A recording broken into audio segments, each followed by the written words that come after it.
zaidi.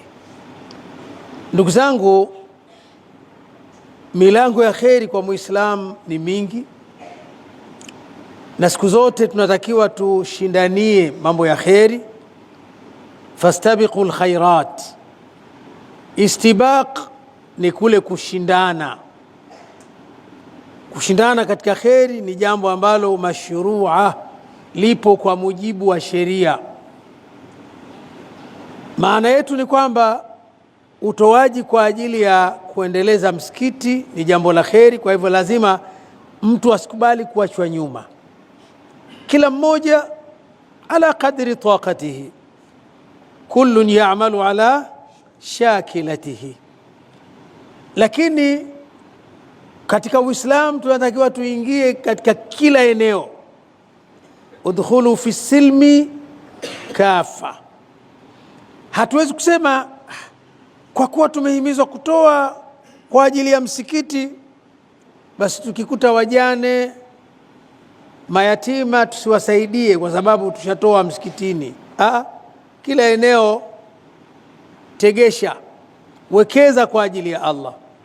Sisi kupitia taratibu za nchi tuna taasisi yetu inaitwa iTravel, haji wal umra. Kazi yetu kusimamia watu kwenda kufanya ibada ya hija. Kwa taasisi hiyo, tukiwa huko, dawa yetu kubwa inakuwa ni kuwasimamia watu ili waweze kufanya ibada ya hija. Miaka ya nyuma, kama labda inaweza kufika 30 40, ilikuwa mtu una pesa zako, unaamua tu kwenda kufuata taratibu uhamiaji, unapata hati ya kusafiria, unasafiri. Lakini baada ya hapo mambo yamebadilika hapa na huko nchini Saudi Arabia, ambako Allah ameamua Maka iwe pale, mji wa Mtume sallallahu alaihi wasallam uwe pale. Kwa sasa huwezi ukajiendea tu hivi hivi bila ya kuwa chini ya kivuli cha chombo fulani. Hasa vyombo vilikuwepo vinaomalizia airport ya Dar es Salaam, ndio hija inaishia pale, ima kwa bahati mbaya au kwa makusudi.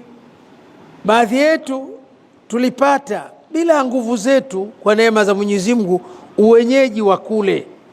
Tukaona ipo haja kutengeneza taasisi, tukaweza kuwasajili watu, wakalipa pesa zao, tukawaelimisha, tukawashika mkono, tukaenda nao kufanya ibada ya hija, na wakarudi wakiwa wamefanya hiyo ibada ya hija. Kwa sababu hija inataka uwenyeji, lakini pia inataka ilmu. Vinginevyo unaweza kwenda kufanya utalii wa kawaida tu kama watu wengine. Na tumewahi kuona baadhi ya watu, unamwambia umeenda hija, sasa gani? Kadha mlifanya tufanye, hatukufanya. Kadha mlifanya, hatukufanya. Tumebaini kwamba baadhi ya watu, hata hao viongozi wenyewe hawajui zile ABC za hija, wanatembea na watu, wanarudi nao, na ibada hazikukamilika. Sasa badala ya kusutana, tumeona hapana, fursa ipo, wacha tutengeze sisi kwa idhini ya Allah, tuende nao watu, tujiridhishe kwamba kwa vigezo vya fiqhi, kwa vigezo vya sheria, huyu haji amefanya ibada yake kisawasawa. Kwa hivyo sisi tunawaandikisha watu, tunawaelimisha, tunasafiri nao, tunawapatia makazi kule, matibabu, chakula na huduma zote mpaka wanarudi hapa. Sasa tumekuwa tukifanya hivyo, lakini tukagundua kuna vitu vinavyokosewa. Kwanza, Saudi Arabia inaweka viwango maalum vya watu kuingia kufanya hija. Yaani hairuhusu mfumko wa watu idadi yote, kwa sababu kama mnavyojua, mundhu an khalaqa Allahu al-ardha wa man alaiha, tokea Allah aumba mbingu na ardhi na vilivyomo, ardhi ya Makka haijaongezeka hata ukubwa wa kiganja cha mkono. Tokea wakati ule, wakazi wenyewe ni Hajar na kichanga chake Ismail alayhi salam. Ikiwa hivyo, ardhi iko hivyo hivyo, na hata baadaye mji umekuja kuwa mji kweli, una maelfu, una mamilioni, lakini bado ardhi ya Maka haijaongezeka ukubwa. Hii maana yake imewalazimisha wale viongozi wa nchi kuhakikisha kwamba wanakaribisha idadi inayoweza kukidhi ukubwa wa maeneo, lakini pia na huduma ambazo wameandaa kwa ajili ya wageni wao. Sasa tunazigawaje hizi? Kwa mfano Saudi Arabia wanasema mwaka huu 2026 tusikaribishe mahujaji zaidi ya milioni 5. Kisha wanawagawa kwa nchi. Nchi wakiona kuna Waislamu wengi wanawapa idadi kubwa kidogo. Sasa kwenye nchi ambazo zina Waislamu wastani wakati si 50% au kadha ya sisi tulivyo hapa, sisi tumepata namba kubwa. Mpaka karibuni hivi ni 20,000.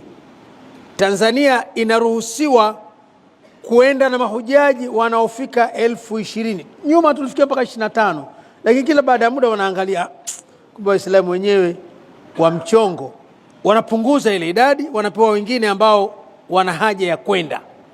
Hivi sasa tuna 20,000, lakini Tanzania hii toka Tanganyika mpaka Tanzania hii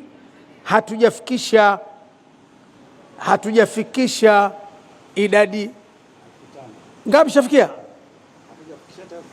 hatujafikia 5,000.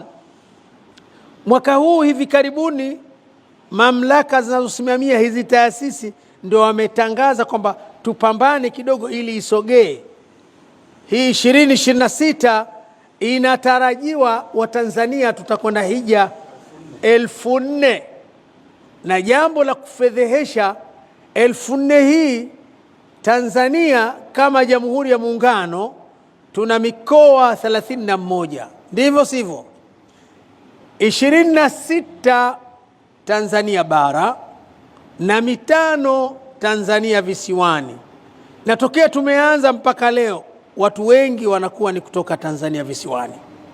Kule kwenye mikoa 5 ndio kunaleta Waislamu wengi kwenda hija kuliko kwenye mikoa 26. Tunaelewana?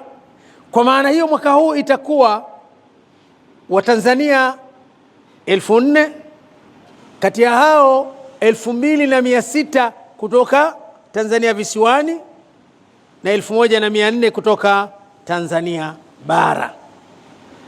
Na Wasuudi ili wahudumie watu vizuri, wanazitaka hizi taasisi zimalize kila kitu mapema, tuwe na uhakika kwamba hawa watu wanakuja kweli. Kwa tambihi hiyo ndio maana tumelazimika sisi kuifanyia kazi kauli ya Allah ya kuitangaza hija. Sisi tulianza miaka kadhaa iliyopita kutembea karibu nchi nzima. Mwaka uliofuata tunashukuru kuanzia mwaka jana hata Mheshimiwa Mufti Sheikh Abubakar bin Zubair bin Ali Mbwana, Allah amhifadhi, amewaambia watu wenye taasisi hija kwamba na nyinyi igeni kama hawa, msione hasara kutoa fedha kwa ajili ya Allah mkawatangazia watu hija mapema. Nakumbuka mwezi upita kwa ndo mwisho, mwezi wa pili hii Januari ukimalizika huu, Msuudi umuhakikishie unaenda huendi. Ukienda baada ya hapo akikupokea mtu wa taasisi yoyote amekutapeli, atakudanganya tu, pengine mgeni ambaye ndege mpata pancha, anajua wewe huelewi mambo, atakutajia vitu vile usivyovijua tu, lakini ukweli ulivyo hiyo hela yako itakuwa amekula, anajua itanisaidia mara hii na huyu nitamweka mwakani. Sasa kwa kweli wao umesogeza ule uharaka. Hivi unavyoona tumelazimika, tushalipia tayari eneo la ardhi tutakoweka mahema kule Mina, na tayari tushalipa asilimia walioitaka ya hayo mahema yenyewe. Tayari tushalipia asilimia walioitaka ya hoteli pale Madinatul Munawwara, na tayari tushalipia hoteli pale Makkah al-Mukarrama. Ndugu yangu mratibu wangu, umerudi lini Makkah wewe? Juzi. Ili kukamilisha hayo, ili kusudi wale tutakaoenda nao wasipate hiyo kashikashi na adhanyi ya kuteseka, kwa sababu ukikaa karibu na msikiti wa Makkah inakuwezesha kufanya ibada zako vizuri pale msikitini mapema iwezekana, yani kwa kuwahi. Ukikaa mbali naam, ile hija inakuwa bei nafuu sana, lakini nafuu hiyo ina matatizo yake. Wahindi wale wanasema taka juri julika, yaani ukitaka kitu kizuri ukubali kudhurika. Sasa sisi kweli hija nzima tunawatoza mahujaji walipe dola za Kimarekani 6,500.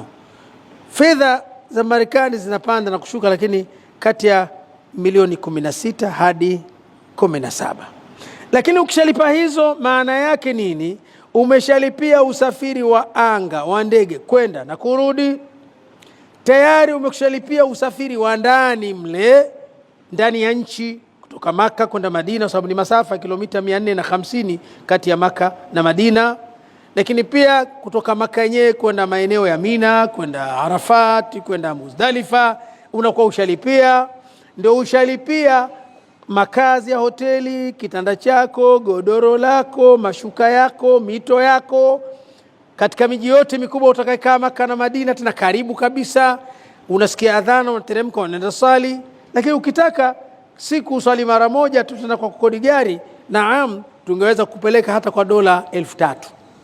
Lakini kwa kuwa sisi tumepata bahati wengine kuishi, tunajua adha ya nchi ile yenye joto na ghasia, hatuwezi kumpeleka mtu tukijua wazi huyu atateseka.